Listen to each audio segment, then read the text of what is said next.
Hey yo, it's Tori G. I'm here to talk to you today about how I mixed All Night by James Artissen and Khujo Goodie from the Goodie Mob.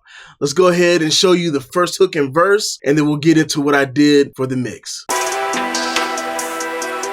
I don't wanna fight with you all night, cause you're wasting my time. Goodbye, sweet, sweet goodbye. Sweet, sweet. I don't wanna fight all night like cats and dogs. Let's start all over, baby. I was wrong. Like two left shoes on my feet. I'm the fool. I don't wanna lose you too. Some other dude. We in this thing together like peas in a pod. You know I got your back, baby, and that's on God. Teamwork make the dream work, like Bunny and Clyde. It's us against the world, girl. Come on, let's slide. Y'all got the gist of that. So let's go ahead and talk about James' vocals. So he's got his lead, and then I got a folder track or a bus with all his background vocals here. So let's go ahead and look into that. On the lead track, you're using Pro Tools, aux. I use buses in Studio One. I got Speccraft to control the resonances and rebalance the vocals tonally, just to clean it up. It's not doing too much. Let's take a look at what it's doing here. Cause I don't wanna fight with you all night, cause you're wasting my time. Goodbye. Really just to control those S sibilances, those pokey frequencies, and some of this boxiness around 200. I wouldn't even call it boxiness. I would call it boominess. He's got a man's voice, so it's just really just getting that male tone under control here. Using a fairly new plugin, K-Strip, from my friends at Lewitt Audio. This thing just did the most perfect thing it could do. And I got it pretty much set to the Neve emulation, which is the N. So all the modules are set to the N function. I got some drive going into the pre. I got some harmonics added, some additional harmonics. And I took back the trim knob here a little bit, boosted the top end. I didn't change the frequency. Started at 10K and boosted about 5. Didn't do anything with the upper mids. Took out some 500. I'm assuming that these are wider cues, so 500 to 400 and kind of coming back up at 3. Took that out, and then right at 200 I took out 3 dB and I high passed up to 99. What's dope about these plugins is it has auto gain feature on each module, so everything you do is compensated at the module level. So everything you do here changes. It changes how it feeds this, and then the gain structure changes how it feeds that. And then I'll additionally use the compression. I got it set to -10 dB threshold. I left this right at 5 in the middle. The attack is fairly fast, the release is fast. Then I also did the makeup gain to recompensate. One thing that I did do, because it was a stereo vocal that was sent to me and I wanted it to kind of be focused, I just turned the width knob all the way down, basically making it mono. Didn't do anything with the gate or shaper here. So the next thing that I did, awesome, this is probably one of the better de-essers I have in my collection. This is the vocal de-esser from Antares. I let it do its thing. I didn't change anything. It made the decision for me and I let it do its job, and it sounds really good. On the aux, I did a little bit more shaping with the Pro Q4, took out some more 200, took out some more boxiness at 369, controlled some resonant frequency at 780, did a wide boost with the center frequency at 1580, did a cut right here at 2600, 2.6 kilohertz, which is that, you know, that pokey pain tone. And then I boosted, did a general boost over here at the top, basically starting it at 10K, but also it kind of, the way the shape is, it kind of gradually goes up. And then I did another basic DS within Pro Q. So I'm doing a lot of pushing and pulling with these plugins here. Pushing and pulling. I did de-essing already, and as I'm boosting gain and boosting frequencies, I have to, you know, get that under control. The next plugin is the Xvox. I use this a lot for recording, 0 latency. I did dynamics, more de-essing, controlling some more of that low mid stuff, and all this stuff is gradual. So in this particular mix, I didn't do any deep cuts, which kind of led to all these different cuts and different reduction here. So I just used the tone function here just to reduce that right around 180, 200. Did another high pass, and I did the smooth setting on the Xbox. That kind of allows it to breathe a little bit, I feel like. and started the de-esser here around 5.2 kilohertz. And that's all I used on this. I really could have just used the 2 plugins from the bundle, but that was just easiest to grab since it was available on one channel. Lastly, the good old MV2. All I did was make sure that it kept the vocals in a nice pocket and consistent, because these are dynamic vocals. He's a dynamic vocalist. He may be quiet at one point, might be a little bit louder at another. This will keep him in a nice happy middle ground. And that's why the lead sounds fairly even like this. 'Cause you're wasting my time. Goodbye, sweet, sweet goodbye. And that's all I did on that. Similar thing on the backgrounds, except I only did de-essing on the individual tracks just to make sure that the S's are controlled on the backgrounds, not impeding or throwing off the timing of the lead. Speccraft, once again, to control the resonances and get the balance overall right for the vocals. K-strip, once again, a little less aggressive with the compression.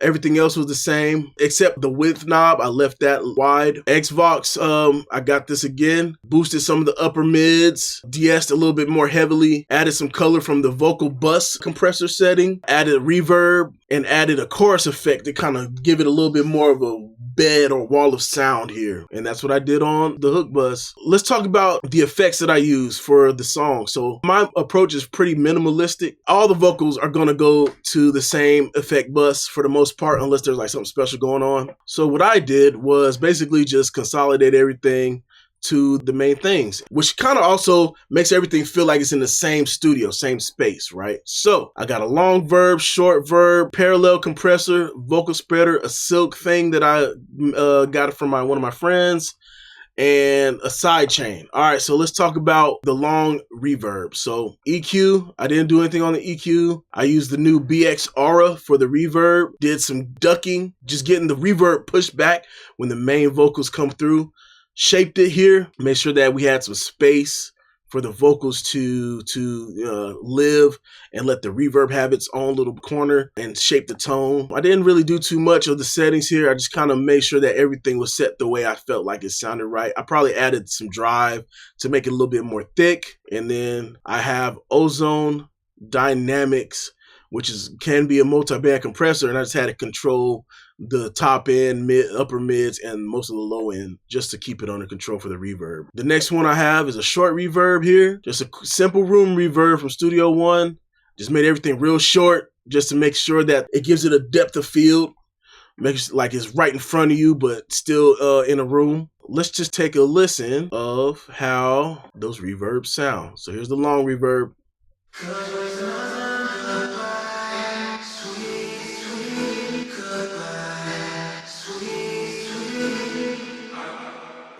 Pumping going on, but when it's all kind of blended together, when you get the timing right, it sounds cohesive. All right, here's the short room.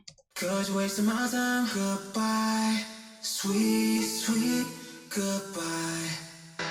Very simple stuff that adds depth. I use Dr. MS to make my vocals wide. All I do is just make sure that this thing is set where the focus is putting the mid stuff into the side and just making the vocals kind of just live in this space overall. I got the H3000 doing some modulation to kind of make the vocals feel like they're moving. They're not just some stagnant thing. They're a little wavy. Then I got my good old, this is probably the one compressor I use the most in every session, and it is for parallel compression. Check this out. 'Cause you're wasting my time. Goodbye, sweet, sweet goodbye. It's just really there to bring up the low level just a tad bit, add to that what the MV2 is doing, but for the entire vocals together. Let's go ahead and move on to Khujo Goodie's vocals. All right, so for Khujo, everything very similar except for rapping, I had to treat it a little bit different. And Khujo's voice is also just different from James, right? So let's just take a look at what was going on here. So I have ad lib and 2 verse tracks. One is a dub, one is the lead.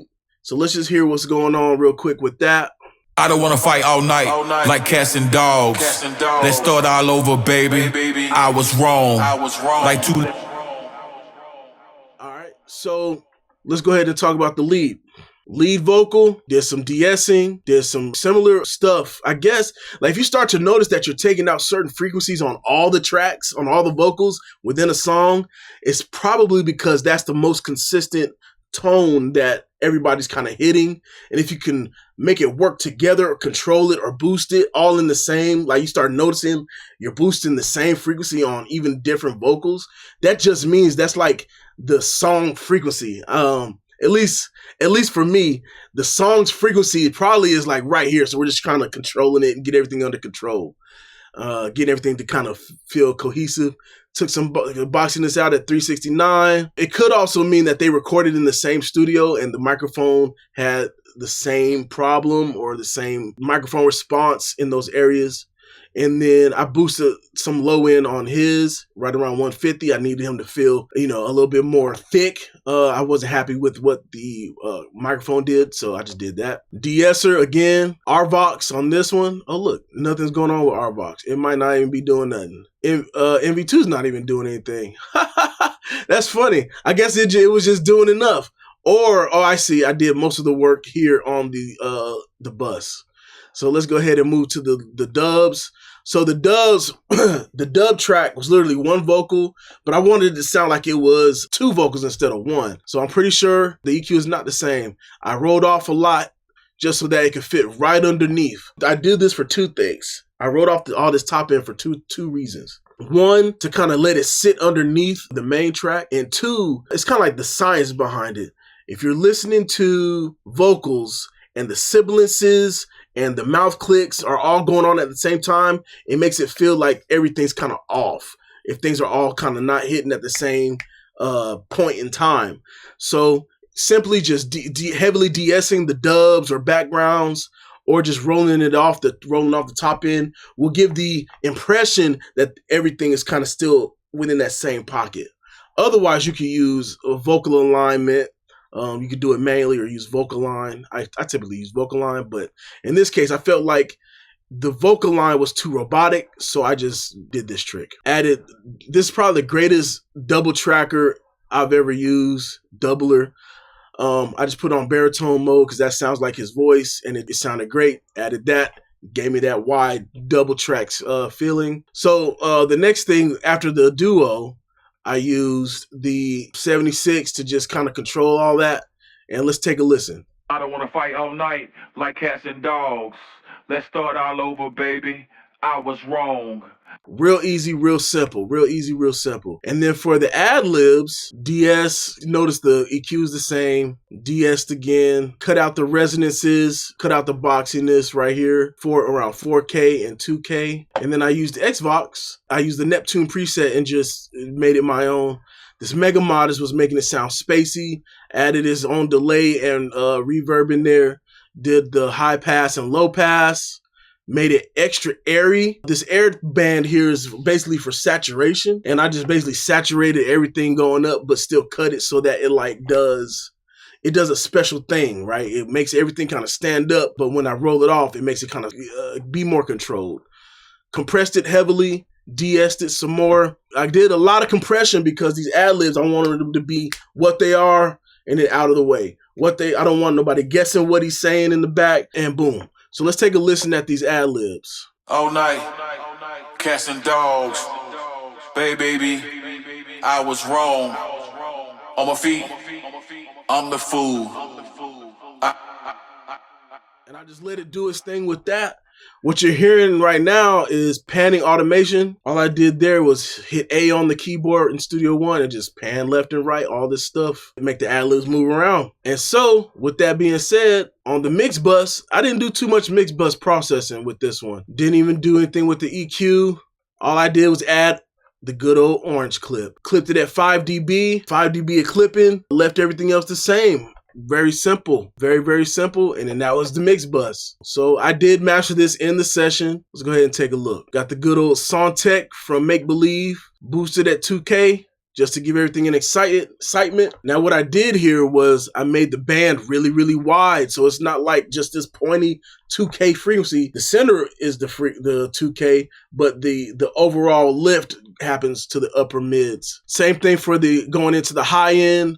Started the mid frequency at 19K and did another wideband, boosted it another 1.5 dB, boosted the low end at 50 hertz, 2.5 dB, and then also at 570, 1.5 dB boost with a wideband. And I'll show you what that looks like here. So that would look like, you can kind of see it. The shelves, it looks like one big wavy thing. And I could probably have accomplished this with cuts, but the way this thing sounds, it sounds pretty good when you do it like this. I don't know. It's just me. But the crossovers is where the magic kind of happens. So where this band starts and stops, you can see where it does add a lift, but each one is doing their own thing at those points.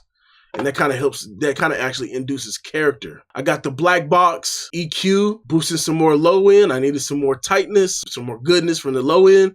So instead of boosting it heavily, as far as level goes, I just saturated it heavily. Now we're getting that growl, that feeling. Pro Q did some low mid work, and I wanted the kick to come out of the beat.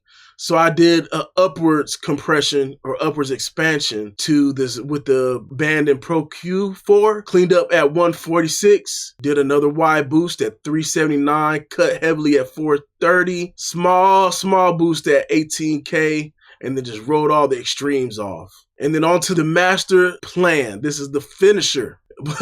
Boosted again, two more dB. Now, if you notice, I'm not boosting crazy with any of these plugins. We're talking about less than 3 dB. So it looks crazy, but it's actually not that bad. So overall, I ended up boosting like 5 dB at the end. And that just kind of rebalanced everything, made everything a little bit more thick, a little bit more live. Gave it, did some more saturation. Let it do its resonant suppression here. Added some tape saturation, widened it up, and boosted the volume. And that's how we got the final track sound. Let's go ahead and take a listen. I don't wanna fight all night like cats and dogs. Let's start all over, baby. I was wrong. Like 2 left shoes on my feet. I'm the fool. I don't. That's crazy, man. That's crazy. The loudness is intense on this, but it was necessary. So I hope you guys enjoyed this quick overview of this mix. You guys take it easy. Tori G out.